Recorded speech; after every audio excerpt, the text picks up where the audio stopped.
Now that Christmas is over and the coldest and dampest part of the year is upon us here in the Sacramento Valley, my thoughts have naturally turned to planting my spring and summer garden. And being the impatient gardener that I am, I've actually already obtained all of my spring garden seeds, and I'm in the process of planning layout and even a few infrastructural upgrades. Now, yeah, I might be jumping the gun just a little, but winters in the Sac Valley are short, and I know my mid-April plant-out deadline will sneak up on me if I'm not careful. To summarize my plan for spring and summer 2025, the emphasis is going to be on tomatoes and peppers, and of course winter squash, with a further focus on trying more new to me varieties as opposed to just sticking with my tried and true go-tos. So without further yammering on my part, here's my 2025 spring and summer veggie lineup. I'm making a point of it to try more new tomato varieties this upcoming year than usual. A big part of the theme of this channel and my purpose as a gardener in general is to build a robust list of varieties that thrive in climates with long, hot, dry summers. And I can't do that if I find one or two varieties that work and only stick to those year after year. Gotta keep things interesting. And with that, I will immediately contradict myself by pointing out my slicing tomato lineup consists this year mostly of varieties I've already grown. First up are my Cherokee purples, which my summer garden will never be without if I can help it. Now, while I've heard this can be a bit of a problematic variety in regions with humid summers, they really seem to thrive in the hot and dry of Sacramento. The flavor is a rich, perfect balance between sweet and tart, making them perfect on a good sandwich or a grilled burger. They're also a great choice for fresh salsa. This is an indeterminate variety with a typical maximum height of 5 to 6 feet. Next up are Virginia Sweets, which I grew for the first time last year. And in addition to these being a visually stunning tomato, the flavor is mildly sweet and almost devoid of tartness. They're a great counterpoint to the Cherokee Purple, and they fared exceptionally well through the insanely hot summer we had in 2024. Now, like the Cherokee Purple, the plants are indeterminate, and again, they seem to max out at about 6 feet in height. Another characteristic of the variety that I really like is they are very low seed and gel in the middle. It's a very fleshy tomato when all is said and done. My one and only new slicing variety this year will be the indeterminate Zapotec pleated here. This variety originated in Mexico, and it is said to have a strong heat and drought tolerance, so I'm interested to see how they fare in my garden and if the flavor makes them worth the space. For cherry tomatoes, I'm growing two indeterminate varieties this year, Black Cherry and Isis Candy. I've grown Black Cherry before with great success.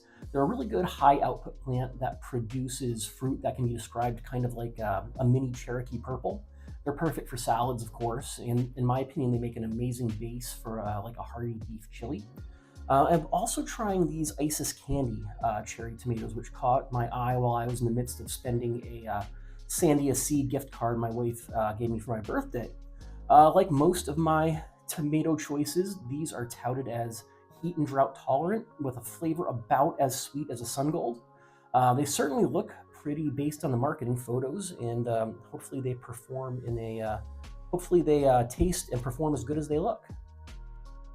So my paste and sauce tomatoes are where I'm taking a huge risk this year. Instead of sticking with the Rio Grandes, which have served me well 2 years running, I'm eschewing them for two new varieties, Super Sue and Canestrino de Luca. I hope I'm not butchering the pronunciation on the Italian there too badly. Foreign languages are not a strong suit of mine. Anyway, so I can't remember how I initially stumbled across the Canestrino de Lucas, but I was intrigued when I saw them. They're an indeterminate, low moisture sauce and paste tomato with the shape and apparent size of an heirloom slicer. This is as opposed to most sauce and paste tomatoes are like your Romas and San Marzanos, which are, long, oblong kind of tomatoes. And of all my new tomato varieties this year, I think I'm the most excited about these, even though I have no idea how heat tolerant they actually are. And my second sauce variety that I'll be growing are these Super Sue. Though these are not exclusively a sauce or paste tomato, canning is one of their recommended uses, and they're apparently known to be super heat and drought tolerant, which of course that's the whole theme of my channel is finding things that do well in the death heat of our Sacramento summers. And the variety is described as semi-determinate, reaching a maximum height of 5 feet. so their total footprint shouldn't be too overwhelming. I'll also be interested to see how these two varieties fare against the dreaded blossom end rot that almost exclusively affects my paste tomatoes, in my garden at least. Even with my most successful paste variety so far, which are the Rio Grandes shown here, I still lose about a quarter of all fruits to end rot. Now, while correlation is definitely not causation, I noticed that while my oblong paste tomatoes are invariably affected to some degree by blossom end rot, my round and squat paste tomatoes and slicing varieties seem to go unscathed. So I'm wondering, could tomato shape be a factor? Maybe the longer the fruit is, the harder time the plant has distributing nutrients throughout it. Or maybe paste varieties are just more prone to end rot due to their low moisture content. If any botanists happen across this video, I'd love to know the true reason paste tomatoes seem to be particularly prone to BER. But I'm hoping that growing round and squat paste tomatoes, maybe that'll help. On to peppers. So one of my New Year's resolutions is to really up my pepper game in the garden. Historically, I've really sucked at growing them, which is unfortunate since we cook with them so frequently. Tomatoes and peppers go together in so many things, so it's frustrating to have a glut of tomatoes, but then have to run to the store to buy peppers. So this year, I've actually given up on attempting to grow bell peppers after several seasons of poor to mediocre results with them. And anecdotally, I've read that bullhorn-shaped peppers fare much better in hot, dry climates than the bell pepper type shape. So this year, I'm filling in the sweet pepper niche with Marconis, Cubanelles, and Anaheim chilies, as well as poblanos. Now, I know poblanos and Anaheim chilies are not considered sweet peppers. That said, peppers grown on my lot always turn out significantly milder than they're supposed to, regardless of my growing conditions. Whatever conditions I inflict upon them, they're always less hot than they're supposed to be. So the Anaheim chilies, which I grew last year and had great success with, they had no heat whatsoever, and I kind of expect the same out of the poblanos here. So from a culinary standpoint, these are just going to be effectively a sweet pepper. Speaking of hot peppers, I will mostly be sticking to my usuals, which are cayennes, not shown here because I need to buy more cayenne seeds, serranos, and habaneros.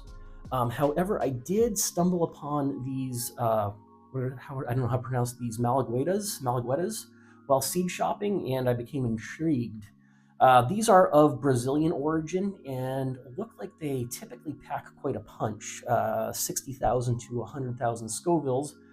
If they actually get that hot for me, that will put me right in my butt. I'm not a super hot pepper heavyweight here. So I'll also be making a second attempt at growing ghost peppers. I gave these a shot about 2 seasons ago, and the fruits bizarrely had no heat to speak of. So hopefully I'll get at least a few potent ones out of what I grow this season. On to my last space-eating crop for 2025, winter squash. Winter squash, like all cucurbits, can be a tricky crop in hot, dry climates. Once temperatures climb into the upper 90s and triple digits, you start to get pollination problems and fruit abortions become real prevalent. Also, given that most vining squash and pumpkin varieties need 100 or more days to mature, getting a good crop in before the murder heat settles in for the summer can be very tricky. That's why this year I'm growing only bush habit winter squash varieties. While bush varieties tend to yield less than their vining brethren, they yield way faster, and in some cases they can yield in less than 90 days. The idea is to start plants indoors a few weeks before the last frost date, get them in the ground as soon as all frost danger has passed, and plan for a harvest before the worst of the summer sets in. So let's take a look at what I have planned winter squash-wise for the 2025 season. Butterbush. So these are a variety of butterbush squash that has done exceptionally well for me in the past. I would grow only these if it weren't for the fact that the flesh tends to actually be naturally tremendously sweet. And don't get me wrong, that is great for pies and cookies, etc. But sometimes a more savory dish calls for a less sweet squash. My other familiar variety will be the golden nugget squash, which are small pumpkin-shaped squash that were said to have been developed as a substitute for sweet potatoes in climates with too short a growing season, to make sweet potatoes really happen. The flavor of this squash is sweet, but in my opinion, less so than the butterbush, which makes it great in stuff like pies and cookies, of course. But it's also great in more savory dishes, soups, pasta dishes. Even just cut one of these guys in half and stuff it with something. It's a great meal. In the past, I've been a bit hesitant to grow acorn squash, and this is due to kind of an arbitrary and snobbish opinion of mine that they're a bit of a pedestrian, run of the mill squash variety. Still, there's no denying that acorns are delicious squash with an excellent shelf life, so it's kind of foolish to let my prejudices get in the way of growing what is a great staple survival storage crop. So I have two acorn varieties on deck for the spring and summer. This Table King here, which is kind of that typical green with orange field spot variety of acorn squash. I also have a variety from Territorial. It's called Thelma Sanders Sweet Potato, and it's apparently a beige-colored variant of the acorn squash. And I'm not sure if it'll have a different flavor than what's typical. But I'm curious to give it a try, and at least aesthetically, it will add more variety to what I get. You got to have stuff that looks nice on film and camera too. And finally, I'm also going to be growing some of these bush delicata squash. Now, I managed to get one of these to bear fruit last fall, and I was impressed with the flavor, so I plan to add a few plants to the mix this spring as well. And that's my tentative spring-summer garden plan for 2025. I'm really excited to try so many new varieties, but I'm not yet sure how I'm going to fit them all into my relatively small grow space. I am planning a major upgrade to the front yard veggie garden I started on a whim last year, so that should give me a little extra room. Stay tuned for a video on that project in maybe late January, early February. And until next time, let's hope it all doesn't die.